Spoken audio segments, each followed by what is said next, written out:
The next module we'll cover today is Resolv 3PL. 3PL stands for third-party logistics, and its purpose is to be able to allow us to connect to external systems, typically those of a 3PL or a third-party warehouse, but it can be used for e-commerce systems or point-of-sale systems. And it gives us the ability to make the connection something where you have the ability to use whatever documents are required by the other party, including being able to use their terminology for it. So in this particular case, I can create a third-party configuration that's going to allow me to connect to a particular warehouse code. I can communicate automatically via FTP, and I can choose to export master data such as business partners and item masters, transactional information about inventory such as transfer requests to move between warehouses, production orders and stock transfers, purchasing documents, and sales documents. And really, I can also import the results. The idea here is that even though we might have a third party managing our inventory, we want complete visibility and up to the minute data as if we were doing it ourselves. So this gives us the ability to keep track of the item quantity that's in that warehouse, to be able to send them the documents and get information back so we could process through EDI or billing or any other value that we want to in this process. Typically, you would start with exporting. So in this particular case, we're looking at how we would be able to export a purchase order. And in this case, you can see here that we're sending out the purchase order, and we have both a loop to be able to identify the header and a second one to be able to identify the lines. This is similar to using a bracket inside of Excel, where you want to be able to identify that we have information that's going to potentially repeat, such as a purchase order that has multiple line items. Now, as we're looking at this information, you can see that the export is actually very simple. We're sending out our PO number, our vendor code so that the 3PL knows who to receive it from, our line number, our item code, and our ordered quantity. And that's really all we're sending. This will actually create a export that looks like this, where we can see a sample of the purchase order with an XML export to the 3PL so that they know that they're receiving a DM101, a DM102, and a DM100 with the appropriate quantity.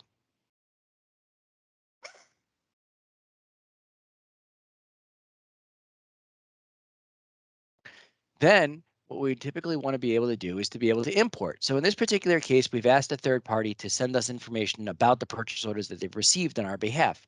So you can see we're going to create a goods receipt PO inside of SAP Business One. And the only information that I need for them to send to me is my PO number, my line number, which I provided them earlier, the item code, and the quantity that they've received, as well as in this particular case, I've asked them to send an extra piece of information, which is the ship date. That was the date that we received the product in.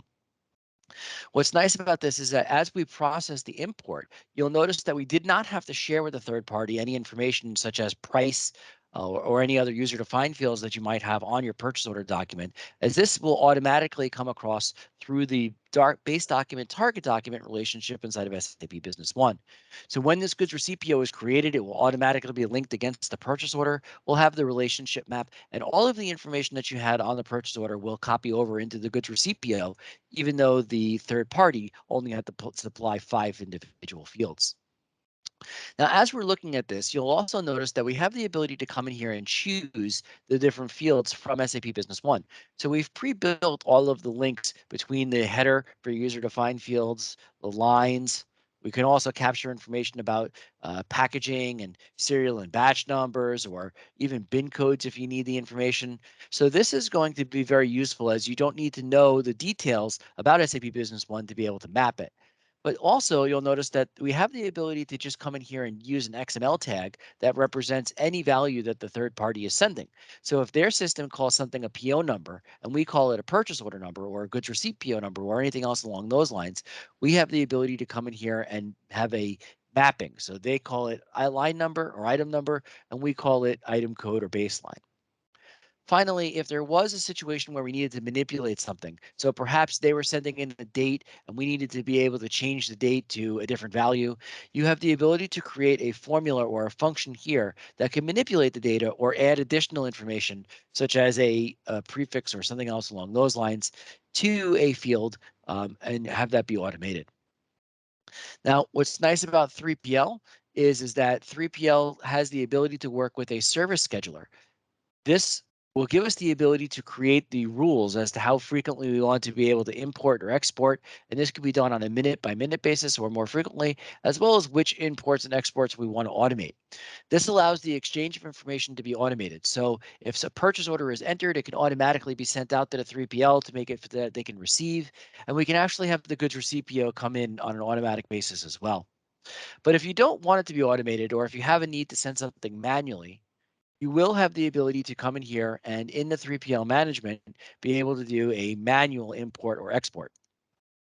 So if I wanted to export sales orders, you'll see in here, I can see all the sales orders that have been not yet sent. I can simply select all and then do an export, which will actually create the file for the export.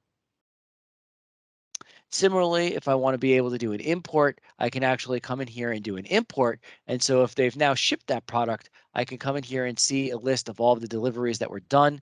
If I wanted to, I can drill in to see the details. So this is the values that they're sending back to me.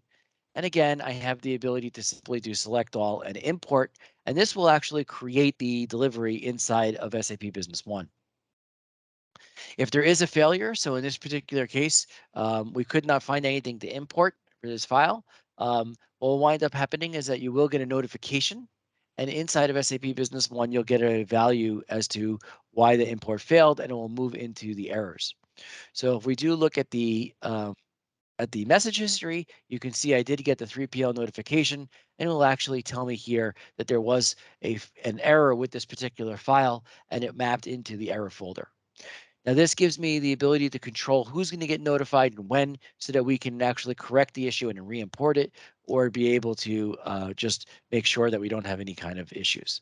And as you can see, we have the ability to work with multiple different documents, so we can import or export sales orders, deliveries, AR invoices, transfer requests, item master information, as well as being able to see a full log of all of the results. So here you can see the imports and exports that were successful for today.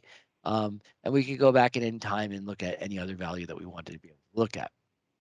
So once again, 3PL's primary benefit is allowing somebody to be able to create a connection with an unlimited number of third parties, which can be third-party warehouses or other systems, such as a point of sale or a e-commerce system, really anything that's going to be able to communicate with XML, to be able to quickly and easily create a mapping between the names and formats that are required by the other system in SAP Business One without needing to know how to write a query or a formula, and also giving you the flexibility to automate the process of being able to do the imports and exports whenever needed.